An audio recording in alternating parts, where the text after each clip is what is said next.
Welcome back to Ignored Logistics, everybody.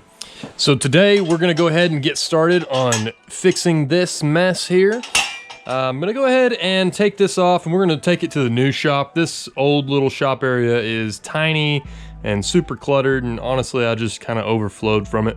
One improvement that I do want to show you is that I've actually got these bolts welded on from the underside so that these nuts are able to be turned without having to pull this out of the ground.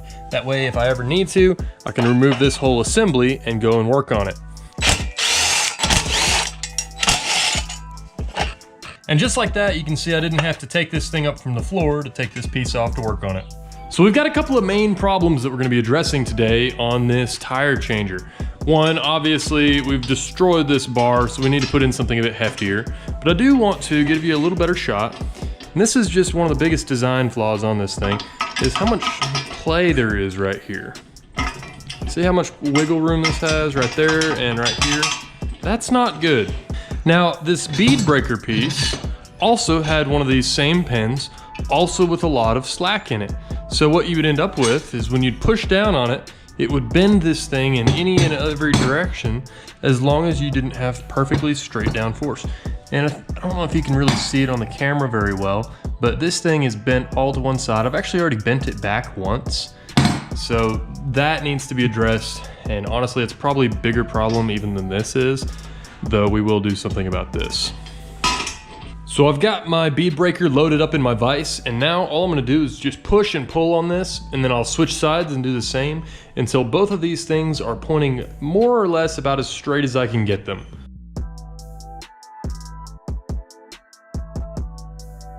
All right, and we can see, I hope the camera shows it, but we can now see that this is much straighter, and that'll give me a little bit more even ends to work with down here when I start trying to put everything back together.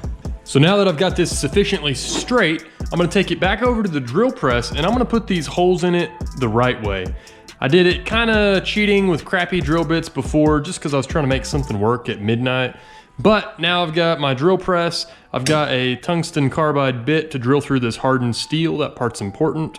And you'll notice if you look up here, so I actually bought this thing as the floor model, so I got a big discount on it, but the main switch was a little jacked. So until I can get that fixed, I've just got this pair of alligator clamp test leads that we'll be using to jumper this connection and turn this on.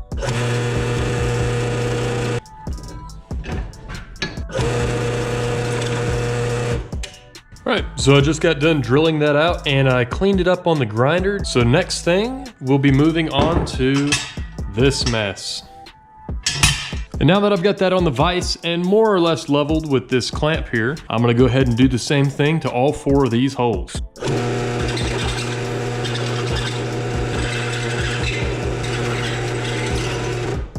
All right, and with those holes drilled, now we're gonna be able to use the hardware that we want so that we can cinch everything up nice and tight. So I'm now back from the store. I have got us some more steel pipe, and you can see this is much thicker, much sturdier. And I'm gonna cut off a 16-inch section of this. It's gonna be a little longer pipe than the Harbor Freight one. And then we'll get our holes drilled and we should be about good to go.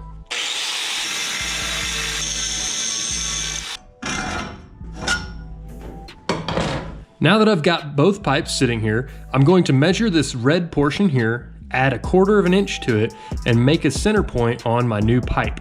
Then, whenever I've got the hole drilled, that should give me the same amount of clearance on the new pipe as the old one had. Now, I'm not sure how well it'll show up in the camera, but thankfully this pipe has a straight line right down the center. So I'm gonna use that as my center line, and that's how I'm gonna line up all of the holes that I punch in this. So measuring the clearance that I've got here, it looks like I've got about 5/8 of space. So what I'll do is I'll add my 1/4 inch or 2/8 for a total of 7/8, and then I'll mark that on my new pipe here in just a moment. All right, I'm about ready to drill my first hole, and I wanted to say I actually went ahead and fixed this switch. I found this over at O'Reilly's for a few bucks, and it took me all of maybe 2 minutes to install. I just hooked up the ends and fit this in there. It was almost a perfect fit, so that's good. I don't have to rig it anymore. And let's see about getting this hole drilled. All right, so we have ourselves a nice little hole here, and looking at it next to the old one, that looks to be about spot on. But man, the difference in these is just crazy. Do a nice side by side for you here. So this new one should be quite a bit more hefty. Okay, so now it's time for our first test fit. Rather than the original little pins that have way too much slack in them, we're gonna be using a nice grade 8 bolt. Now obviously I don't actually need grade 8 for this, but I like grade 8. I don't have problems with grade 8, so I tend to go that way, even if it is overkill. Beautiful. So we've still got a little bit of play there, but that is not a problem at all. In fact, I might even throw some grease in there just for giggles, but man, is that more sturdy, and it just feels a lot better in my hand. So next things next is to punch a few more holes in it, just like on the other one.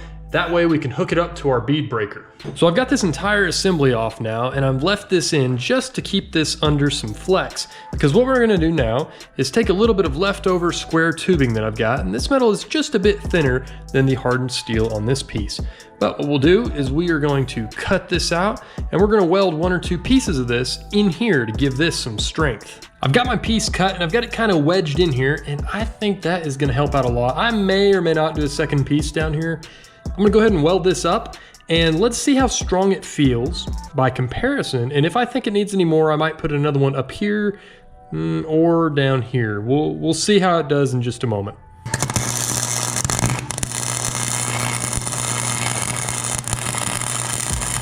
All right, so I've got this welded in place, and that is honestly so much stronger. I'm probably not even gonna worry about putting a second one in. So I'm gonna get this painted, and we're gonna put it all back together and see if we can break a bead on a tire with it a lot easier now.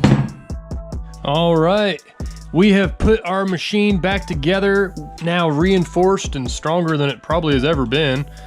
So now let me grab another tire and let's see if we can break these beads without breaking the machine.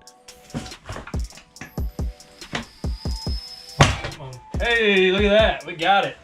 And it was not flimsy, and it didn't act like it was gonna break at all, so I would call that a win.